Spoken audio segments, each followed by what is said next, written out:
जो मरने से डरते नहीं वो है भील, जो झुकते नहीं वो है भील। मुगलों के सामने महाराणा का सर झुकने न दिया वो है भील। जिन्होंने देश में गणतंत्र स्थापित किया वो है भील। जिन्होंने भारत पर राज किया, अरब, तुर्क, मुगल और ब्रिटिशों को हराया वो है भील। शौर्य और बहादुरी से पूर्ण इतिहास रहा है भीलों का। इसलिए दोस्तों जानते हैं देश की एक बेहद ही खास जनजाति भील के बारे में। भील भारत की प्राचीनतम जनजाति है। इस जनजाति ने शोधकर्ताओं का ध्यान अपनी ओर खींचने का प्रयास किया है। भीलों का इतिहास बेहद ही गौरवशाली रहा है।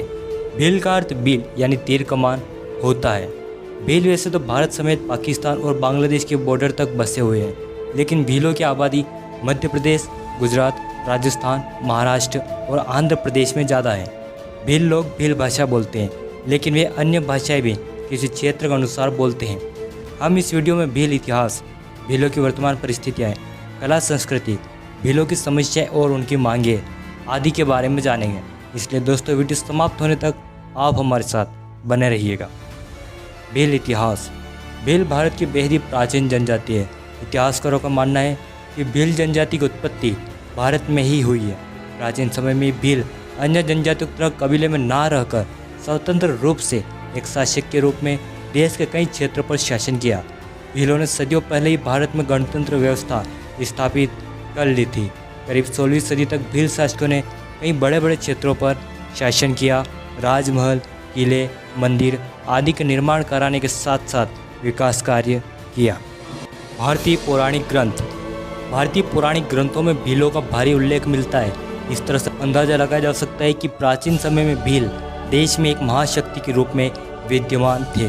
रावण में मां शबरी द्वारा भगवान राम को बेर खिलाना, गुहराज का वर्णन, भारत में एकलव्य, किरात अर्जुन, मुख्य भील आदि का वर्णन, इसी तरह से अन्य कई ग्रंथों में भील शासकों का वर्णन मिलता है। करीब 1400 ईसा पूर्व में भील शासकों का शासन गुजरात के द्वारका में था। राजा धन्ना भील मालवा में बेहद ही शक्तिशाली शासक हुए, जिनका नाम राजा धन्ना भील था। राजा धन्ना भील 850 ईसा पूर्व में मालवा साम्राज्य की गद्दी पर बैठे। वह एक संवेदनशील, कुशल एवं शक्तिशाली राजा थे। इन्हीं के वंश में जन्मे एक भील राजा ने 730 ईसा पूर्व के दौरान दिल्ली के सम्राट को चुनौती दी। कहते हैं कि राजा धन्ना भील के उत्तराधिकारी बेहद ही शक्तिशाली और पराक्रमी थे। इनके वंश ने लगातार 387 वर्षों तक मालवा साम्राज्य पर राज किया। मालवा पर भील राजाओं ने ही नहीं बल्कि भील रानी ने और उनके वंशजों ने 287 वर्षों तक शासन किया। इस तरह ज्ञात आंकड़ों के मुताबिक मालवा साम्राज्य पर 674 वर्षों तक भील शासकों का शासन रहा। सम्राट चंद्रगुप्त मौर्य। ग्रंथों में लिखा गया है कि चंद्रगुप्त मौर्य एक असाधारण बालक थे। प्रसिद्ध लेखक विशाखा दत्त ने चंद्रगुप्त मौर्य के बारे में लिखा कि वे मूरा भील के पुत्र थे। भील शासकों का उदाहरण राजस्थान से भी मिलता है, जहाँ प्राचीन समय में राजस्थान कई जनपदों में बटा हुआ था, जिसमें सीवी जनपद, जिसे मेवाड़ के नाम से भी जाना जाता है, यह एक जनपद था। जब सिकंदर ने मिनांडर के जरिए भारत पर हमला किया, इस दौरान सीवी जनपद का शासन भील राजाओं के हाथों में था। राजा गर्द भील। पहली शताब्दी में उज्जैन पर गर्द भील नामक राजा का शासन था। गर्द भील एक जनजाति है जो कि भील जनजाति से संबंधित है।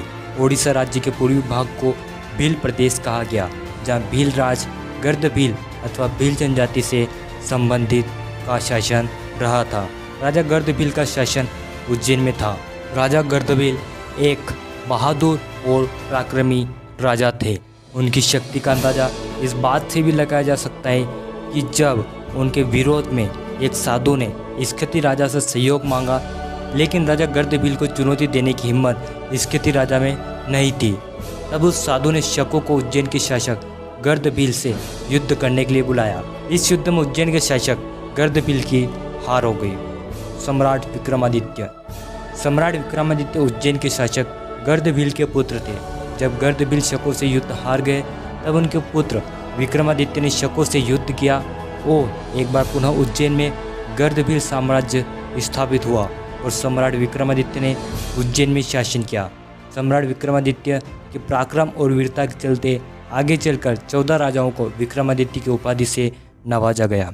भीलों का वर्णन कथा सरित सागर नामक ग्रंथ में मिलता है, जहाँ एक भील राजा हाथी पर सवार होकर विंध्य क्षेत्र से आर्य राजा से युद्ध करने जाते हैं और इस युद्ध में भील राजा दूसरे राजा को बंदी बना लेते हैं। यह समय 600 ईस्वी का था। इस बात से पता चलता है कि भील एक मजबूत और शक्तिशाली शासक थे। वृहत स्तर पर देखा जाए तो भीलों ने राजस्थान, मध्य प्रदेश, गुजरात, महाराष्ट्र जैसे बड़े राज्यों पर लंबे समय तक शासन किया।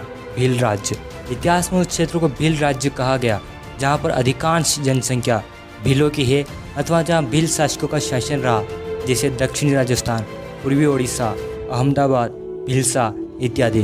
भीलों का शासन मध्य प्रदेश, राजस्थान, गुजरात और महाराष्ट्र में प्रमुख रूप से रहा है। मेवाड़ के संस्थापक बप्पा रावल को माना जाता है, लेकिन मेवाड़ के वास्तविक संस्थापक राजा गुहादित्य थे, जिन्होंने गुहिल वंश की नींव रखी थी। आगे चलकर यही वंश मेवाड़ और सिसोदिया नाम से प्रसिद्ध हुआ। राजा गुहादित्य के पिता वल्लभी के शासक थे। वल्लभी पर मलेच्छों ने आक्रमण कर दिया। जंगल में मलेच्छों और शिलादित्य के बीच भयानक युद्ध हुआ। इस युद्ध में शिलादित्य वीरगति को प्राप्त हुए। मलेच्छों ने वल्लभी साम्राज्य को तहस नहस कर दिया। यह मलेच्छ संभवतः भील ही थे। इतिहास में भीलों को मलेच्छ संबोधित किया गया है। शिलादित्य की रानी पुष्पावती थी, वह गर्भवती थी। रानी पुष्पावती को जब वल्लभी पर आक्रमण और शिलादित्य की वीरगति के बारे में पता चला तो वह कमलावती नाम की एक ब्राह्मणी के साथ जंगल में किसी गुफा के अंदर रुक गई। वहीं पर पुष्पावती ने गुहिल को जन्म दिया। क्योंकि गुहिल का जन्म गुफा में हुआ था, इसलिए उनका नाम गुह रखा गया। बच्चे को जन्म देने के बाद रानी पुष्पावती बच न सकी। कमलावती ने उस बच्चे को गुजरात के इडर के भील शासक राजा मांडलिक को सौंप दिया।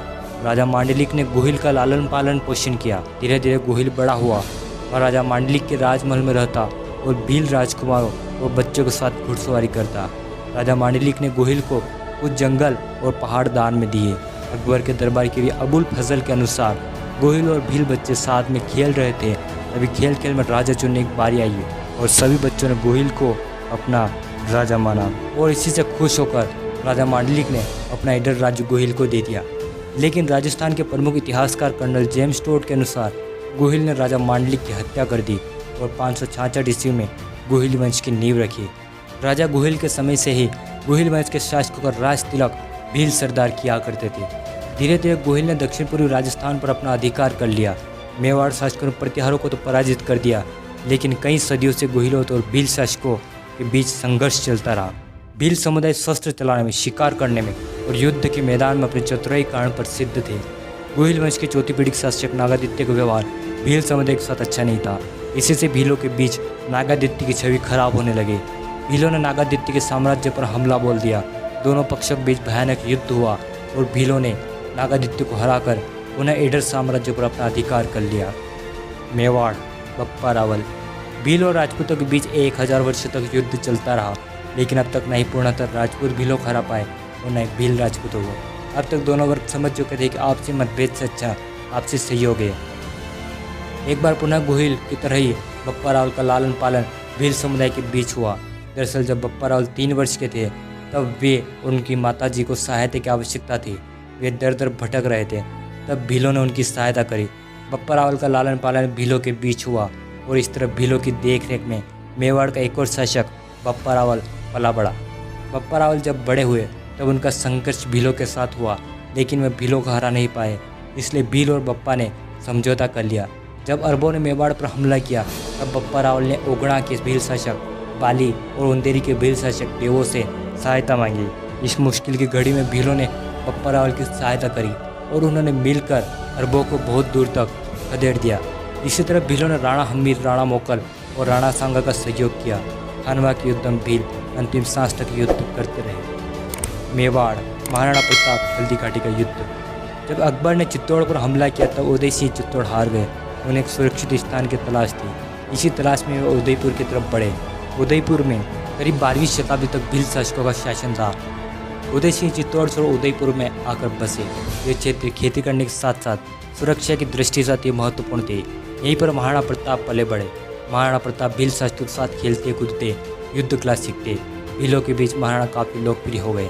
क्योंकि भील अपने नन्हे बच्चे को कीका कहकर संबोधित करते थे, इसलिए महाराणा प्रताप को कीका कहकर पुकारने लगे। जब मेवाड़ पर पुनः मुगलों का साया मंडराया तब मेवाड़ को पुनः भीलों की याद आई। उस वक्त भोमट के पनारवा के शासक राणा पूजा भील थे। उनके पिता दुदत सोलंकी और दादा राणा हरपाल भील थे। राणा हरपाल भील ने मेवाड़ के राणा की बहुत सहायता करी। जब मेवाड़ के महाराणा की मां बीमार थी और मेवाड़ पर संकट के बादल छाए हुए थे, तब राणा हरपाल भील ने मेवाड़ के राणा की मां को अपने पेट पर लाद कर अरावली की पहाड़ी पर चढ़ गए और इस तरह राणा हरपाल भील ने मेवाड़ की राणा की माताजी को बचा लिया था। अब राणा हरपाल भील के पोते राणा पूंजा भील भोमट पनारवा के शासक थे। उनकी शक्ति का अंदाजा इस बात से भी लगाया जा सकता है कि जब मेवाड़ पर मुगलों का संकट उभरा, तब मेवाड़ के महाराणा प्रताप और मुगल शासक अकबर के संरक्षक बेरम खां दोनों ही भोमट के शासक राणा पूंजा भील के पास सहायता लेने पहुंचे। हल्दीघाटी युद्ध में राणा पूंजा भील ने महाराणा प्रताप का सहयोग किया। हल्दीघाटी युद्ध के बाद भीलों ने महाराणा प्रताप की सहायता करी। मेवाड़ और मुगल काल के दौरान भीलों को उच्च पद प्राप्त थे। उस समय भीलों को रावत, भूमिया और जागीरदार कहा जाता था। वे व्यापारी लोगों से कर वसूलते थे और गांवों की सुरक्षा करते थे। वे एक प्रकार से राज्य के रक्षक बन गए थे। मराठा शासक वीर शिवाजी के किलों की सुरक्षा का जिम्मा भीलों के हाथों में था। पानीपत के तीसरे युद्ध में इब्राहिम खां गारदी संभवतः भील थे। मराठों ने जब मेवाड़ पर आक्रमण किया, तब भील मेवाड़ के साथ खड़े थे। जब सदाशिवराव ने डूंगरपुर पर हमला किया, तब भीलों ने उसे बुरी तरह पराजित किया। भील विद्रोह और ब्रिटिश। भील शासकों का शासन करीब 16वीं सदी तक चलता रहा। इस दौरान उनका सामना प्रमुख रूप से राजपूत, मराठा और ब्रिटिश से हुआ। लेकिन आश्चर्य की बात यह है कि देश के मजबूत शासक माने जाने वाले इन तीनों में से कोई भी भीलों को पूर्णतः पराजित नहीं कर पाया। जब मराठा ब्रिटिश से हार गए, तब सतपुड़ा की पहाड़ी पर रहने वाले भीलों ने विद्रोह शुरू कर दिया। उनके नेता थे Indian robin hood Tatya Bhil. Tatya Bhil ने प्रमुख रूप से अंग्रेजों का विरोध किया। तात्या भील के अलावा भीमा नायक, खाजा नायक, दशरथ, सरदार हिया भील प्रमुख थे। मानगढ़ की पहाड़ी पर गोविंद गुरु और मोतीलाल तेजावत की अगुवाई में भील विद्रोह हुआ, जिसमें 1500 भील शहीद हुए। 1857 के आसपास भीलों ने कई विद्रोह किए। इन विद्रोह को दबाने के लिए Mewar Bhil corps, Malwa Bhil corps, Khandesh Bhil corps, पचमल भील कोर जैसी सेनाएं बनाई गई। मालवा भील कोर के केवल 20 सिपाही ने अंग्रेजी सेना को एक युद्ध में खदेड़ दिया। इस तरह डांग के 5 भील राजाओं ने भी अंग्रेजों को घुटने टेकने पर मजबूर कर दिया। अंग्रेजों की बेहद कोशिशों के बाद भी वे डांग पर कब्जा नहीं जमा सके। भील संस्कृति। भीलों के पास समृद्ध और अनोखी संस्कृति है। भितरवा पेंटिंग, घूमर और गौरी आदि भीलों की पहचान है। मंदिर। नील माधव, भादवा माता, जालपा माता, शबरी माता, एकलव्य, आमजा माता और जटाऊ शिव मंदिर का इतिहास भीलों से जुड़ा रहा है। किले। भील शासकों ने अकेलगढ़, मांडलगढ़, भुराईगढ़, मनोर थाना आदि किलों का निर्माण कराया। राजा बादशाह भील का महल बांसवाड़ा में स्थित है। इसी तरह ईडन में राजा मांडलिक के राजमहल होने का उल्लेख मिलता है। हिंगलाजगढ़ में गोत्री भील की हत्या हुई, यह उल्लेख इतिहास में मिलता है। वर्तमान परिस्थिति। भील वर्तमान में कृषि पर निर्भर है। कुछ भील जंगल पर निर्भर है और अपनी पहचान बनाए हुए है। इतिहास से अब तक आते आते भीलों में कई वर्ग और उपशाखाएं बन गई है। भीलों की मांग। भील जनजाति की कई प्रकार की मांग है। प्रमुख रूप से भील देश में भील रेजिमेंट चाहते हैं। भीलों की मांग है कि उनकी एक रेजिमेंट बने जो देश की रक्षा कर सके। इस मांग को पूरा करने के लिए वे समय समय पर सरकार से गुहार लगाते हैं। दूसरी प्रमुख मांग एक भील प्रदेश बनाने की है। भील चाहते हैं कि राजस्थान, मध्य प्रदेश, गुजरात और महाराष्ट्र का भील बाहुल्य क्षेत्र को भील राज्य नामक राज्य बनाया जाए, क्योंकि आज़ादी के बाद भी भीलों का और अन्य आदिवासियों का सही से विकास नहीं हो पाया। दोस्तों, भीलों के बारे में इंटरनेट और किताबों से जो जानकारी प्राप्त हुई वह इस वीडियो में बताई गई है। उम्मीद है आपको वीडियो पसंद आया होगा। कमेंट में बताएं कि भीलों के बारे में आपकी क्या राय है। इस वीडियो को अधिक से अधिक लाइक और शेयर करें। आप हमारे चैनल पर नए हैं, इस चैनल को सब्सक्राइब कर ऑल नोटिफिकेशन चालू कर लें। आपका कीमती समय देकर ये वीडियो देखने के लिए धन्यवाद।